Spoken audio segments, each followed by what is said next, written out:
Débutons cette rétrospective à Kinshasa, où le PDDR6 avait confirmé son rôle central dans la consolidation de la paix en République démocratique du Congo, lors de l'émission Briefing animée par son Excellence Monsieur le ministre de la Communication et Médias, porte-parole du gouvernement Patrick Mouyaya Katemboué à la RTNC. Le coordonnateur national du PDDR6, le professeur Jean de Dieu Désiré Ntangantita, avait présenté les différentes réalisations du programme, en commençant par les désarmements et la démobilisation en Ituri, au Nord Kivu et au Tanganyika, la collecte des armes, ainsi que les différents projets de réinsertion socio-économique exécutés par les PDDR6 et ses partenaires, ayant permis d'absorber 3 892 bénéficiaires, dont 2438 membres de communauté et 1454 ex-combattants, dans les respirations d'un ex-combattant contre deux membres de la communauté. Toujours à Kinshasa, les enjeux du PDDR6 ont été expliqués à la table ronde sur la paix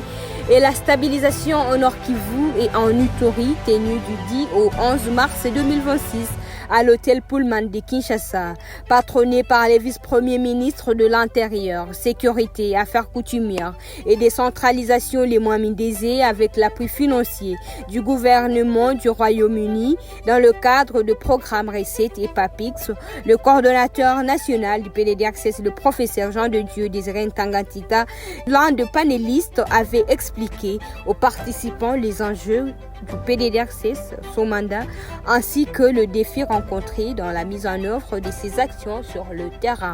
Passons au Nord Kivu, où 13 miliciens du groupe armé Léopard, affiliés au feu général autoproclamé Gilbert, se sont rendus collectivement le mercredi 11 mars 2026 dans la localité de Kivale, groupement Moussindi, en chefferie de Batangi, territoire des Lubero, dans la province du Nord Kivu.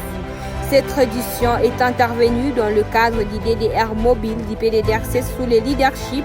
de son coordonnateur national, le professeur Jean de Dieu Désiré Ntangantita. Lors de leur édition, les ex-combattants ont remis aux autorités sécuritaires 2 armes du type AK-47, une quantité importante de munitions,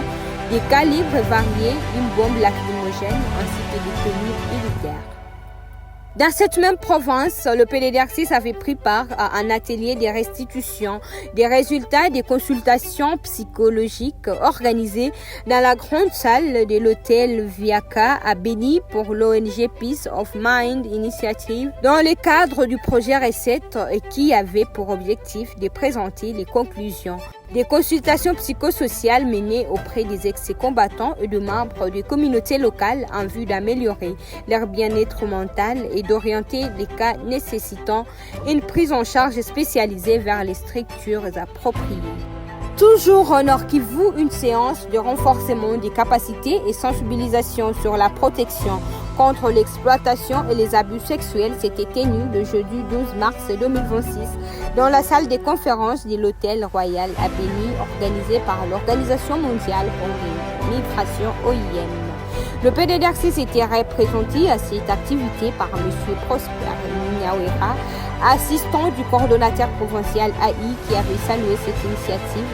qui contribue à la protection des bénéficiaires durant la phase de réinsertion et réintégration communautaire, mais également dans leur vie quotidienne. Au Sud Kivu, le PDDR6 poursuit ses efforts de restauration de l'autorité de l'État dans le territoire d'Ouvira. Par les biais de sa coordination provinciale du Sud Kivu, les programmes, en collaboration avec ses partenaires du DDR Enfants, avaient retiré 33 enfants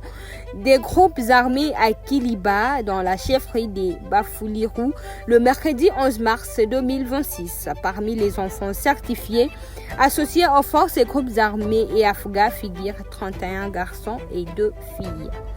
Pour clôturer cette rétrospective en Ituri, quelques jours après la distribution des semences agricoles aux membres de la communauté et aux ex-combattants par les PDDR6 dans le cadre du projet de stabilisation communautaire à Katoto, en territoire de Djougou, les bénéficiaires s'activent déjà dans la préparation des champs en vue de la prochaine phase des semis. Ces intrants agricoles composés notamment d'arachides, de soja, des petits pois, d'oignons, de céleri, de choux, d'ail, de pommes de terre et de ciboules